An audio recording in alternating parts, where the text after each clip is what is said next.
प्यारी साथ संगत जी, प्यार से कहना धन निरंकार जी। बहुत साल पहले की बात है। एक अकेला व्यक्ति उदास बैठा था, भगवान के बारे में सोच रहा था।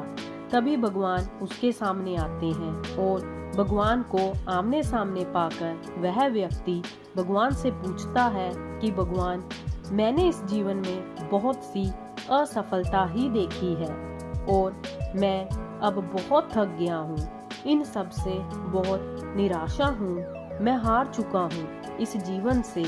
प्रभु, अब आप बताएं, मेरे इस जीवन का मूल्य क्या है?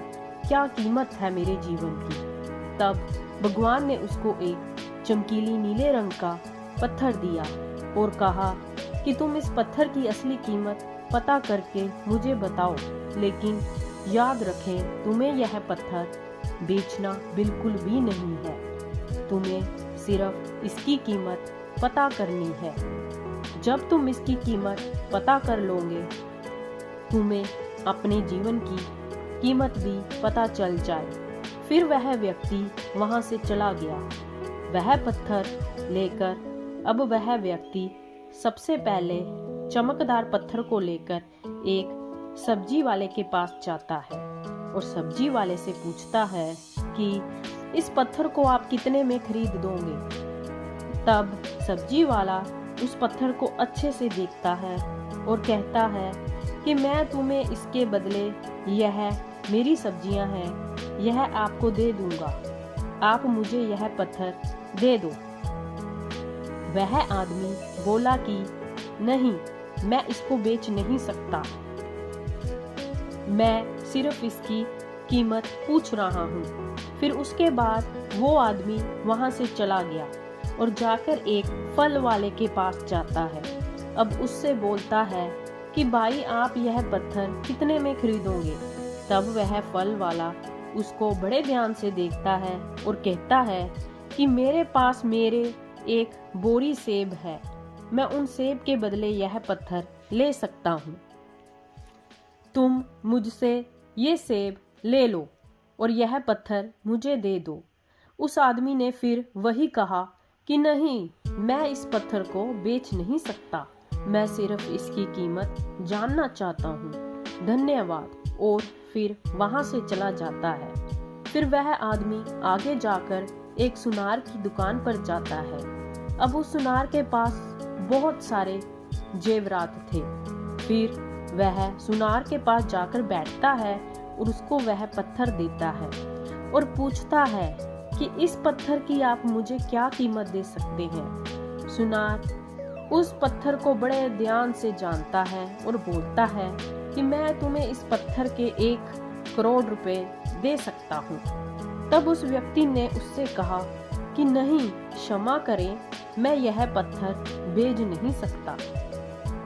मुझे सिर्फ इसकी कीमत जाननी थी। तब सुनार ने कहा कि अच्छा, चलो ठीक है, मैं तुम्हें इसके 2 करोड़ रुपए दूंगा। तुम यह पत्थर। सुनार की यह बात सुनकर वह व्यक्ति पूरी तरह से चौंक गया और बार बार मनाने पर भी वह नहीं माना और आगे बढ़ गया।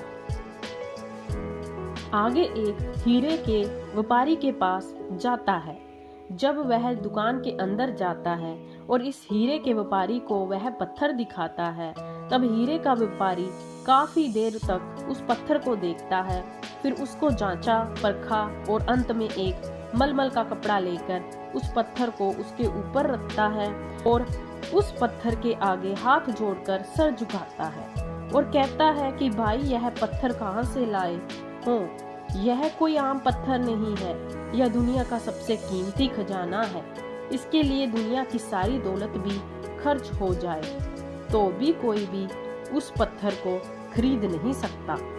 अब हीरे के व्यापारी की यह बात सुनकर वह व्यक्ति हैरान हो गया और सीधा भगवान के पास वापस चला जाता है और उन्हें पूछता है कि प्रभु, जैसा आपने कहा वैसा मैं करके आ गया। अब आप मुझे बताओ कि मेरे जीवन का क्या मूल्य है? तब भगवान उस व्यक्ति से कहते हैं कि तुमने इस पत्थर के बारे में सब्जी वाले से, फल वाले से, सुनार से और अंत में हीरे के व्यापारी से सुना वही तुम्हारे जीवन का मूल्य है। तुम किसी के लिए एक आम पत्थर के टुकड़े हो और किसी के लिए एक अनमोल रतन। सभी ने अपनी जानकारी के अनुसार आपको उस पत्थर की जो कीमत थी वह बताई, लेकिन अंत में हीरे के व्यापारी ने पत्थर को पहचान लिया। ठीक उसी तरह कुछ लोग आपकी कीमत कभी नहीं पहचानते और कुछ लोग अंत में आपकी कीमत जरूर पहचान जाते हैं। इसलिए आपके जीवन से कभी निराशा नहीं होना चाहिए। अपने जीवन का मूल्य हमें समझना चाहिए। और इस कहानी से हमें यह शिक्षा मिलती है, इस दुनिया में हर मनुष्य के पास कोई ना कोई एक ऐसा हुनर होता है जिसे वह व्यक्ति सही वक्त पर निखार सकता है। बस उसके लिए आपको परिश्रम और धैर्य की जरूरत होती है। इसलिए हमेशा मेहनत कीजिए और अपने परिश्रम से कभी घबराए मत। सदैव प्रसन्न रहें। जो प्राप्त है वह प्राप्त है। यह अगर आप संकल्प करेंगे तो आप जीवन में कभी दुखी नहीं होंगे। महापुरुषों जी, प्यारी साथ संगत जी, प्यार से कहना धन निरंकार जी। प्यारी साथ संगत जी, सिमरन में ध्यान देना जी। तू ही निरंकार, मैं तेरी शरण हाँ, मुझे बख्श लो। तू ही निरंकार, मैं तेरी शरण हाँ, मुझे बख्श लो। तू ही निरंकार, मैं तेरी शरण हाँ, मुझे बख्श लो। तू ही निरंकार, मैं तेरी शरण हाँ, मुझे बख्श लो। तू ही निरंकार, मैं तेरी शरण हाँ, मुझे बख्श लो। प्यारी साथ संगत जी, प्यार से कहना धन निरंकार जी। बोलो सतगुरु माता सुदीक्षा सविंदर हरदेव जी महाराज की जय। निरंकारी राजमाता गुरु बचन अवतार की जय। धन निरंकार जी।